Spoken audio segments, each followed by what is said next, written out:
Hey everyone, I wanted to share an invention I just made up. This looks like nothing to you, but I'm going to put it in this foil warm casserole transporter and explain what I made in this pie. We have a church dinner to go to, and I should have done the video, but I beat into your heads about meal prepping and leftovers and how to stretch dollars and how to get the most out of your food.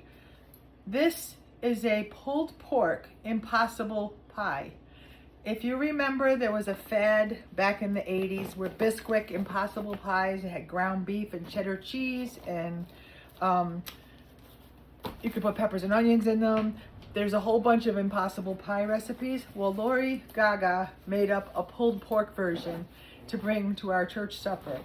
So if you also remember and have been watching, on 4th of July, I made Pioneer Woman's pulled pork, and it was the best pulled pork I've ever made. So I took about 2 pounds of it shredded and put it in a quart Ziploc bag and froze it. So for this impossible pie, which I probably should show a video making it in the future, I'm also bringing a vanilla cake with buttercream frosting. For that pie, you literally take the pulled pork, layer it on the bottom of a pie pan. If I wasn't cooking for Dave, I would have added things to this. I caramelized a whole Vidalia onion in the frying pan and then laid that, with about a quarter cup of barbecue sauce just to wetten that pork, because I just had the pork, not the extra sauce I had made with it. So it was pulled pork, then it was a quarter cup of barbecue sauce, and then it was a Vidalia onion that I caramelized all on top of that. In a separate bowl, I took a half a cup of Bisquick, 2 eggs, and a cup of milk. Whisked that together and poured it on top. Then you bake it like a pot pie, or a quiche would be, but it's more with the biscuit top. So basically it's a pulled pork cobbler. I know it's gonna be good, and I know it's Dave Trombley approved. We've already talked about it, and I didn't do the things that I would do for me.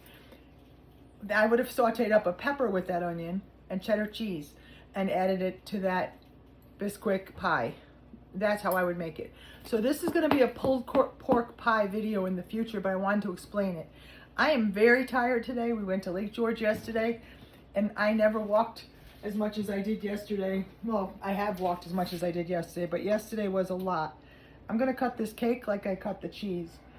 I'd like to bring a whole cake pre-cut to a function, because then the people can just help themselves. So you saw that I cut it down, the cheese in half. This is a cake, but I do cut the cheese the same way. Then in half, then each of those in half. Then we're gonna do each of these sections in half. And because there's gonna be several desserts at this function, I'm going to go half this way. So now you've got, your cake is pre-cut, and I bring my Rada spatula. It's all cut for people to take their serving. Rada spatula, and I have a to-go container for this as well, but it'll keep it chilled because I had it in the fridge. So that is a white cake with buttercream frosting and a pulled pork impossible pie to go to our church in half an hour. So I just wanted to share it with you because I thought it was pretty ingenious. Take your leftovers, put them in the freezer, because you don't want to look at them all week. If you've already had a couple of meals from them, don't throw them away, keep them. And then when you want to make something out of it, reinvent it. That's what I did with the chicken, and that's what I'm doing with my pulled pork. Does this inspire you to do this kind of thing? I mean, I know I like the mad scientist in the kitchen, but that's what I like. So I wanted to share it with you. Have a great day.